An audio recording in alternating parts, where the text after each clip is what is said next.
Bismillahirrahmanirrahim. Assalamualaikum warahmatullahi wabarakatuh. Salam berbahagia untuk semua.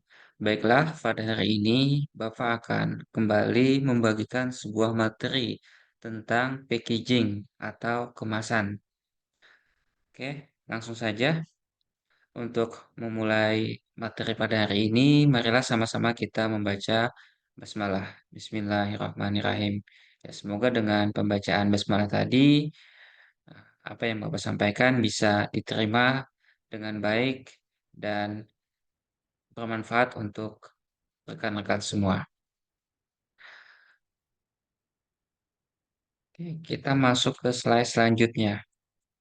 Oke, apa itu packaging? Nah, packaging ini adalah kemasan ya, sebuah desain kreatif yang mengkaitkan bentuk, struktur, warna, dan elemen-elemen desain dengan informasi produk berupa bungkusan atau wadah fisik yang digunakan untuk melindungi, mengemas, dan mempromosikan produk agar dapat dipasarkan.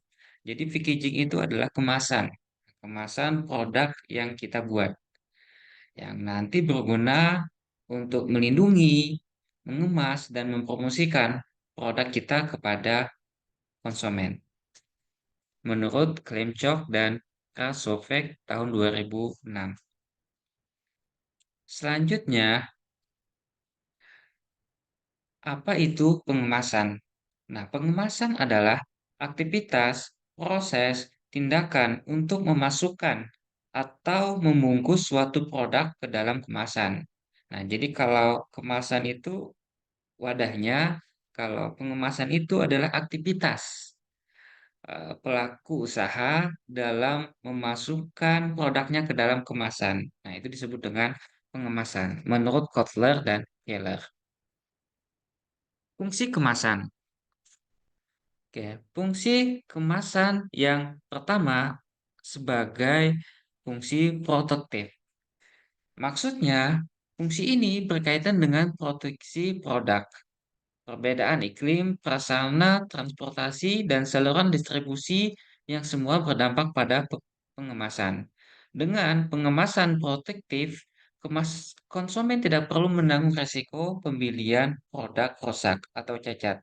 Nah, jadi dengan adanya fungsi protektif ini, maka produk kita itu tidak mudah rusak, sehingga saat sampai ke konsumen, konsumen mendapatkan barang yang masih bagus, yang masih baik.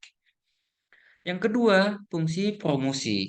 Nah, untuk kemudahan melakukan promosi dalam pengemasan, perusahaan mempertimbangkan preferensi konsumen menyangkut warna, ukuran, dan penampilan produk.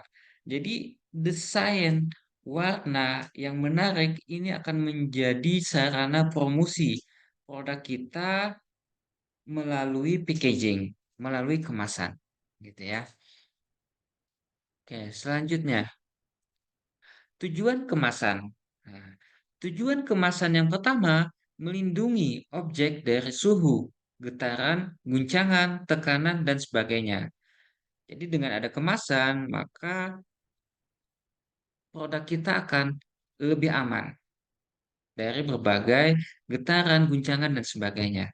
Yang kedua, tujuan daripada kemasan adalah melindungi dari hambatan oksigen, uap air, debu, dan sebagainya. Jadi dengan dikemas, maka debu itu akan susah masuk ke dalam produk kita, sehingga dia tetap bersih, terjaga, dan sebagainya.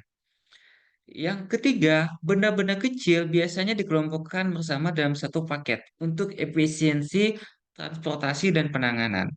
Jadi dengan ada kemasan, maka kita bisa lebih efisiensi. Kita bisa mengumpulkan produk-produk kita sehingga bisa dalam satu wadah. Yang keempat, informasi tentang cara penggunaan transportasi, daur ulang, atau membuang paket produk yang sering terdapat pada kemasan atau label. Jadi, tujuan kemasan itu juga kita memberikan informasi tentang bagaimana produk kita. Oke, tujuan yang selanjutnya, kemasan yang tidak dapat ditutup kembali. atau akan rusak secara fisik menunjukkan tanda-tanda pembukaan. Sangat membantu dalam pencegahan pencurian. Paket juga termasuk memberikan kesempatan sebagai perangkat anti pencurian. Ya, artinya apa? Kalau kemasan kita itu sekali kalau sudah dibuka ini ketahuan ya. Artinya kita sebagai nantinya konsumen sebagai pembeli kalau melihat produknya sudah terbuka, otomatis konsumennya nggak mau beli. Nah, artinya ini penting untuk pembeli sehingga produk yang dibeli itu nantinya utuh, tidak kurang, tidak ada pencurian terhadap barang isi di dalam produk tersebut. Yang selanjutnya, fitur yang menambah kenyamanan dalam distribusi, penanganan, penjualan, tampilan, pembukaan kembali, kembali penutup, penggunaan dan digunakan kembali. Artinya tujuan kemasan itu juga menambah kenyamanan bagi penggunanya nantinya. Tujuan kemasan yang selanjutnya adalah kemasan dan label dapat digunakan oleh pemasar untuk mendorong calon pembeli untuk membeli produk. Artinya sebagai fungsi promosi. Artinya dengan kemasan yang bagus, yang menarik, pembeli mudah mengenali produk kita dan mudah mencari produk kita. Manfaat kemasan. Nah, produk-produk yang dikemas biasanya lebih bersih, menarik, dan tahan terhadap kerusakan yang disebabkan oleh cuaca. Manfaat yang kedua, kemasan merupakan satu-satunya cara perusahaan membedakan produknya. Ciri pembeda produk. Manfaat yang ketiga, kemasan yang menarik dapat memikat dan menarik perhatian konsumen, menambah daya tarik produk. Kemasan dapat menambah nilai jual produk. Nah, jenis kemasan berdasarkan bahan kemasan. Ada yang berbahan kertas, ada yang berbahan kayu, ada yang berbahan plastik.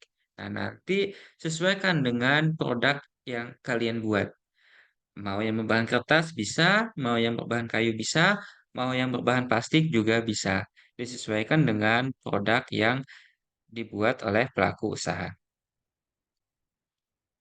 Yang selanjutnya, jenis kemasan berdasarkan struktur isi. Ada kemasan primer, kemasan sekunder, dan kemasan tersier. Nah, kemasan primer itu bahan kemas langsung yang mewadahi produk. Jadi, kemasan primer itu adalah kemasan langsung yang mewadahi produk kita. Habis itu kemasan sekunder ini adalah fungsi utamanya melindungi kemasan lainnya atau melindungi kemasan primernya. Dan selanjutnya kemasan tersier. Nah, kemasan yang diperlukan untuk menyimpan, pengiriman ataupun identifikasi. Kemasan tersier umumnya digunakan sebagai pelindung selama pengangkutan. Nah, bisa berupa kardus dan sebagainya. Selanjutnya, jenis kemasan berdasarkan frekuensi pemakaian. Ada kemasan sekali pakai, kemasan yang berulang kali, dan kemasan yang tidak dibuang. Nah, gitu ya. Selanjutnya, berdasarkan tingkat kesiapan pakai, ada kemasan siap pakai, ada kemasan siap dirakit. Selanjutnya, untuk packaging kemasan sesuai dengan Undang-Undang Nomor 18 Tahun 2012 tentang pangan, dalam kemasan itu ada produk, ada komposisi, ada berat bersih, ada nama dan alamat produsen, halal bagi yang dipersyaratkan. Nah, ini nanti sesuai dengan undang-undang itu di bulan November tahun 2024. Kita wajib halal. Selanjutnya ada tanggal dan kode produksi, ada tanggal, bulan, dan tahun kadaluarsa, nomor izin edar, asal-usul bahan pangan tertentu. Nah, ini berdasarkan Undang-Undang Nomor 18 Tahun 2012 yang wajib ada dalam kemasan. Nah, contohnya seperti ini. Nah, contohnya di sini. Ada nama produknya, ada mereknya, ada bahannya, ada sertifikasi halalnya, ada nomor izinnya, ada tanggal kadaluarsa, ada informasi, dan sebagainya. Nah, ini contoh daripada packaging. Nah, kemasan produk berdaya saing.